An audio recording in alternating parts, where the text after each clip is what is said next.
This is Candid Conversations with Dr. Mayfield, a podcast that resources families and friends with tools to have important conversations about mental and emotional health. This show is sponsored by Mayfield Counseling Centers, helping you find clarity, hope, and purpose. Here's your host, Trever Shirin. Thank you for joining us. We are excited to come to you. Today's episode is going to be a little bit different because we're doing a book club, essentially. One of the things that's common in the field of counseling is homework, which I'm sure a lot of you know about. And one of those homework assignments generally happens to be go get this book or read this book. And, we've found that reading books can be extraordinarily helpful to the growth and change process, and self-help books sell because they do something. They have to, otherwise why would they sell so many? Well, there's a promise of something that might not be there, but Yeah, you get a whole other conversation for a different time. And for some of you, you're like me, where these aren't the kind of books that you always read. However, I think that a lot of them are super helpful. You read fantasy. I read fantasy, which is okay. Which I think you can get a lot out therapeutic of a fantasy too. book. Right, I agree.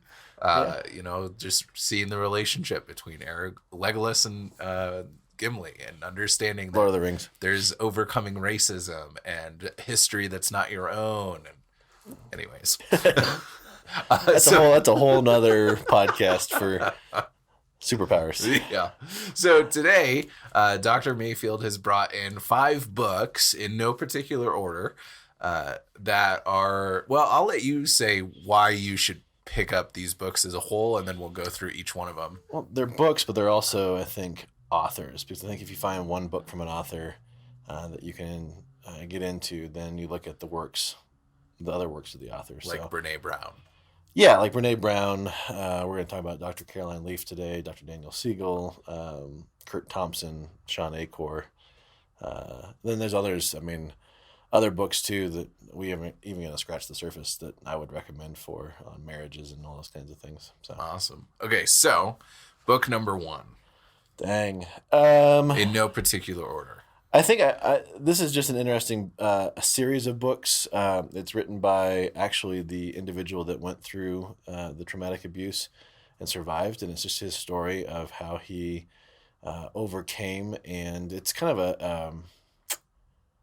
I'm not sure if you've ever been introduced to it, but it's kind of a foundational book for the counseling field for people to understand trauma and understand this individual story. It's called a child called It, and then it's his story of overcoming his severe abuse by Dave Peltzer from his mother, where he was pretty much treated. I mean, the dogs were treated better than him growing up in California, and it was his story of overcoming and resilience and thriving. And then the second follow-up to that, which is great because he was basically called It in his family. No name, he was given the spoiled foods that the dogs wouldn't even eat, until the California authorities found him and rescued him. But then a man named Dave is kind of his redemption story of now I'm grown and here's how I'm living my life. And they're both international bestsellers. They're fantastic books. They're not a light read, nor are they happy-go-lucky. I mean, it's intense, but if you have somebody that's in your life that is coming out of trauma, who's experienced trauma, and you want to gain a little bit of an understanding of their story, and again, it's not, you can't compare apples to apples. It's a lot different, but kind of the foundational pieces to that. Again, I wouldn't leave the book laying around if you've got teenage kids. It's a pretty intense, pretty graphic recount. Well, it sounds like there's, at least if you're going through it, you get the benefit of seeing redemption in the midst of the story. Right. I remember reading this. It was one of my textbooks in my master's classes, and I remember sitting there reading it and just weeping as I was reading it, going, this is this guy, what? This happens? This is this guy's story. And then when a man named Dave came out, how many years later was it? It was just fantastic. That one came out in, where is it? 2000. 2000. So it's again kind of here's where I'm at now. And Yeah. I have a name, and it's good. So a child's called It, And a man named Dave. Dave. So those are more novel-esque type books, but not for the faint of heart. So Book number 2. well, author number 2. How about Author that? number 2. One of my favorite authors is Daniel Siegel. And for those of you that are on YouTube, you can see this one. It's called The Developing Mind. And he's not any relation to Steve Seagal, right? No. Yeah, no, I think he would probably smack you upside the head for that one.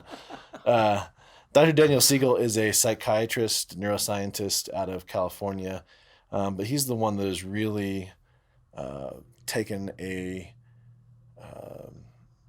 deeper look at the mind-brain connection, and really developed this framework called the interpersonal neurobiology, and it's the study of the brain and relationship. And he basically says that as a society, and this is spiritual, right? So as a society, we really don't have a definition of the mind. And as counselors, if somebody were to ask us, how do we define the mind? Most of us would look at them going, or give the definition of the brain. It's a good question. Or yeah, give a definition of the brain, which is the physical part of us, but the mind is the non-physical part of who we are, and it's what helps us recognize emotions and helps us understand our spirituality and our, all those kinds of things. And so he does a really good job. And this is more of an academic book, The Developing Mind, but he takes a lot of these principles. So this is basically his treatise or thesis on the mind. And then all of his other books, he's got books like The Whole Brain Child and No Drama Discipline and Brainstorm, which is an adolescent book. And what's the newest one? I've got it ordered. But it's all based off of this. And this is kind of the foundational work. But, I think for those of us that are interested in, what comes first, the chicken or the egg? Is it the brain or the mind? He does a really good job of answering that. And then the author I'm going to talk about after this really takes that to the next level too. But his understanding of stuff really helps us go, okay, we actually do have control over and that's why I talked about these books, Dave Peltzer and The Child Called It, because he is a pure example of the mind overcoming terrible circumstances. Yeah. I mean, another book that you and I have talked about a lot is A Man's Search for Meaning. Yeah. Right. And Viktor Frankl's ability to survive the Holocaust. And what he says in that book is that I made up my mind that they weren't going to take it. Yeah. They could do whatever they want to my body in these concentration camps, but they weren't going to take my mind. And there's something powerful to that if we realize we have control over our mind through choice, through thought, through going, okay, we've talked about this in the past, that if I do something to you, you don't have to react. Yeah. You can sit there and really think through the whole big picture and then be in control of yourself. And I think a lot of individuals think that their brain, the neurobiology, is actually in control of their mind. And if that's the way we look at things, how depressing. Yeah. If I've got a concussion, right, and I'm having a hard time putting sentences together, or I'm focusing or whatever. That's it. And if that's all, that's it. My brain was damaged. I can't do anything about it. Right. Or as I read through Siegel, and we'll talk about Dr. Caroline Leaf in a little bit, but I read through these books and I realize, oh, that's not it. My brain is plastic. It can grow and develop and change. It can heal. It can adapt. It can compensate. Then that concussion is just a concussion. Right. Right? But that's not how I think the greater world looks at it. Yeah, I think you're right. There's so much power in being able to take control, because I think we can fall into what you're saying, where we just assume that the brain has control, and then it's a self-fulfilling prophecy. Sure. Where, now your brain is in control because you haven't I mean, the horse is in control of the carriage because you're not holding on to the reins. Well, but think about this. Think about just societally. When a charismatic leader starts telling people that this is all they have, Mm-hmm. and they believe it, they think it, they believe it, now they're helpless. Now they're controllable. Now they're, I'm not going to get into a socio-political debate, but you think about across the timeline, even as far back as like Charlemagne or, some of the Roman Empire stuff to Manson to even Hitler, when we're convinced that we have no choice because our brain is our brain and we have no power over that. And we've been told that this is the way it is, and we don't hear it. I mean, this is the thing. Yeah. How many times have you worked with, or you've heard stories about, and I think you'll come into this as you do more counseling. But I've told numerous teenagers, hey, suicide doesn't have to be an option. They're like, wait, what? They just never, they've never thought that they're steeped in their depression. They're steeped in their mental struggle, right? And they realize that they think that's the best they can get. And when somebody tells them that doesn't have to be that way, it really challenges that paradigm. Yeah, the power of choice. I remember early on in this show, I talked about a conversation I had with my sister where I told her, you don't have to be friends with anyone. Right. Like, you don't have to. You can choose who you want to be friends with. And in her 16 years or whatever it was at the time, she'd never heard anybody say anything to that effect where she has the power of choice. Yeah, I don't have to come up to you and go, we're going to be friends. And you're like, oh, okay. Right. And yet we do that with so much in our life. Right. We're told or we're given something and, yep, that's the way it is. So if you're a parent of young kids, No Drama Discipline and The Whole Brain Child are really great Dan Siegel books that take this concept of the developing mind and apply it to working with smaller kids. If you've got teenagers going into adult, Brainstorm is a fantastic book that really helps take this idea of the developing mind and places it on the construct of a teenager. So, I mean, and then I think his newest book, like I said, I'll look it up and figure that out. But, just type in Dr. Daniel Siegel, and it's Siegel in Amazon or whatever comes up. But great stuff. Yeah. Book number 3. Author number 3. Author number 3.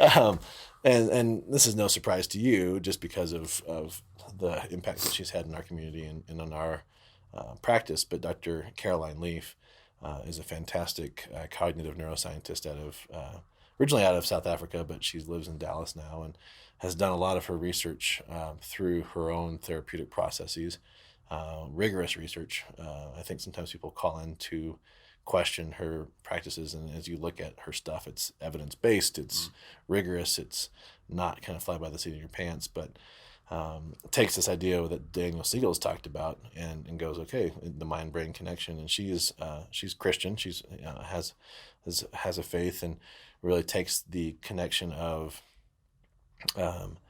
how God has designed our brain and our mind and this mind and this non-physical piece of who we are and how that controls everything. And so she really goes deep into this book called Switch on Your Brain, which is fantastic, on how our thoughts, either negative or positive, will affect our epigenetic. And we see this throughout science and throughout history that, think about it for those of you that are listening, when was the last time you started getting a scratchy throat and you're like, oh crap, I'm sick. And then a day later, you're full blown. Or, oh, I've got a scratchy throat. Let me go get some echinacea. I'll be fine. And the sore throat lasts maybe a day or so, but doesn't progress deeper. Yeah. I mean, it's the power of how we think.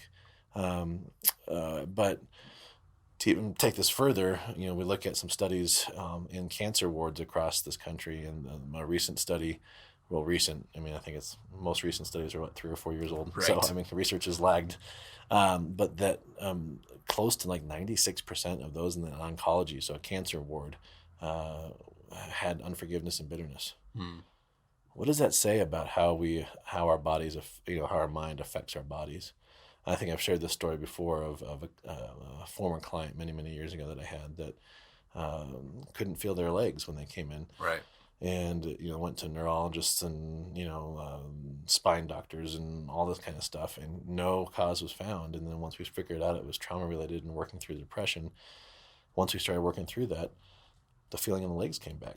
Yeah. Right. How do you explain that beyond the fact that our thoughts and how our mind really does control how we operate? And that's hard though. Like, and you and I have talked about this quite a bit, that it's not okay, I'm going to wake up today and I'm going to fix all this.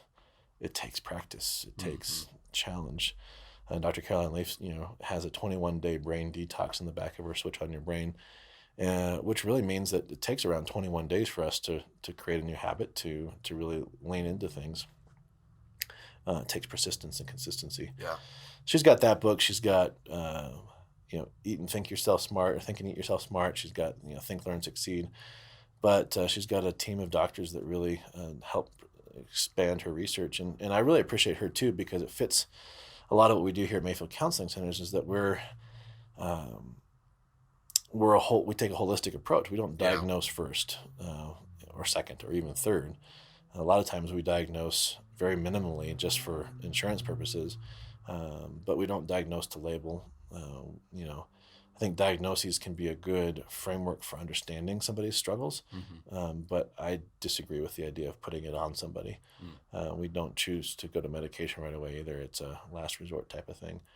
So her stuff is really good. Yeah. So book number 4 or author number 4? Let's do book number 4. Book number 4. I'm trying to think which one I'm going to do. I'm going to put these away here. This one, I think, has been really powerful for me personally, and I'll share a little bit why. It's called Living with Intensity by Susan Daniels. And going back to the diagnosis piece, most of you know my story of struggling with depression, anxiety, suicidality, and always feeling like I was kind of odd. I was an emotional kid. I was, felt things differently, saw things differently. But I was always, nobody could figure it out, right? And so I read this book probably about 3 or 4 years ago, and I almost wept throughout the whole thing, because it was like, this is me. And so Living with Intensity is this. It's a dive into the gifted child, and not from we look in our society, like, if I were to tell you somebody's gifted, what would be your initial thought? Well, I think part of my first initial thought, like before I started getting more education around it, was like, so they're mentally disabled or handicapped. Like, okay, that was right. kind of the direction. That's one way, right? Yeah. That's one way. Another way, if you see somebody as gifted, is that they're super intellectual, right? So they're either got some disability, or they're super, super smart. And so we pigeonhole people into those two categories, where this giftedness is really a look at, and she talks about this in here, about Dabrowski's 5 intelligences of, we have emotional intelligence, right? You've met those people. I'm one of those people. I think you are too, to some degree, that can pick up on emotions in yourself, in the room, and it's uncanny. I can, it's almost like a party trick. I've done it before, and it's kind of vulnerable producing, but I could sit in a room and go, okay, I can tell you what everybody's feeling right now. That's emotional intelligence. And there's sensual intelligence, which is kind of the 5 senses, really, they can pick up on different things. Then there's intellectual, which is like, I'm going to be a savant in math or an engineer. Then there's imaginal. You met those people that have just a knack for fantasy. I would say that Brandon Sanderson has an imaginal intelligence, right? I mean, the guy produces some fantastic books. I would say that Tolkien and C.S. Lewis probably were intellectual and imaginal intelligences. And then there's psychomotor. And all of you have met those people that, you go, I'm a decent golfer. I'm going to go take my friend who's never played golf out and teach him how to hit the club. And in, 20 minutes, he's hitting it farther and better, or pick up the baseball bat and can hit, that's psychomotor intelligence. But in our society, we just really focus on the one. You think about our drive for success in our schools, where, right now, I think El Paso County is in the testing phase, and it's like, well, we want to see how smart our kids are. And that's how we base our funding. That's how we base all, it's ridiculous. So this idea of living with intensity talks about the 5 intelligences. They call it overexcitability, which really is saying it's I think it's a mislabeled, but it's what they've been using for so long. But this idea that we have a heightened sense of awareness, it kind of goes along with highly sensitive individuals, highly sensitive person type stuff. But there's a test that questionnaire that goes with this. We can put the link in our website, in the description. But I love this because it takes after you do the quiz. So it's not an evidence-based quiz, but it's a quiz that is kind of takes it to the paradigms of the book and then compares it to other people. And then you can read in here and go, okay, for me, I've got emotional, sensual, and intellectual intelligences. Well, I can read when I'm healthy what that looks like, when I'm not healthy what that looks like. So it's really a beneficial book that I give to my clients all the time. Living with Intensity by Susan Daniels. Awesome. So last one. Book 5. And this is, again, another author, but Kurt Thompson is fantastic. He is a Christian and has that worldview. So if you read it, just kind of take that into consideration. But he talks about the soul of shame. And I think we a lot of times don't realize which is the name of the book. Which is the name of the book. But we don't realize that the stories that we retell ourselves really play into our own. It goes back to Siegel and Dr. Leaf and all of these others, that how we think, so we become in a lot of ways. Yeah. And so he just talks through this fact that, he realizes in the church that there's a propensity for shame, whether it's self-inflicted or, organizationally inflicted. But what does shame do to the body? What does it do to the mind? Yeah. And it really takes on the same form as trauma. And so he's great. He's got a couple other books out there that are really good too. But really, when we have people come in, right, it's individuals that are struggling with something that was done to them, trauma, or ways we think about ourselves based off our circumstances, really. Yeah. And I'm not trying to dumb down mental illness, but mental health, but that's really breaks it down to most of the things are thought disorders and how we think and how we believe to be ourselves. And so if we can really overcome those things, now,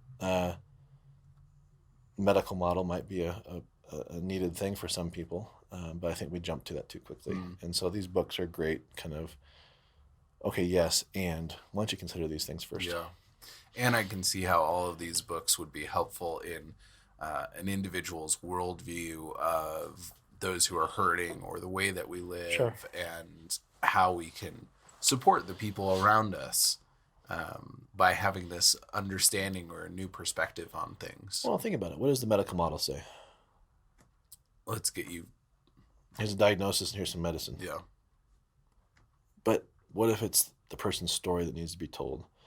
What if it's trauma that needs to be resolved? What if it's, the medical model is actually hindering those things from happening? So these are, like you said, really powerful tools that people can use. Awesome. Well, I hope that you pick up at least one of these books, maybe all of them if you're an avid reader and read faster than I do. And let us know what you think. Reach out to us and comment below on different books that you feel we missed that we should have included on here. We don't know all the books in the world. And I could talk probably for another 2 or 3 episodes on all the other books I've got too, but yeah. So let us know. Maybe we'll be able to talk back and forth about how awesome a book is that we missed on this list or a book that is on this list. And until then, we'll see you next week. Thank you for joining Candid Conversations. If you would like more information, you can email candid@mayfieldcounseling.com or call 719-452-4803.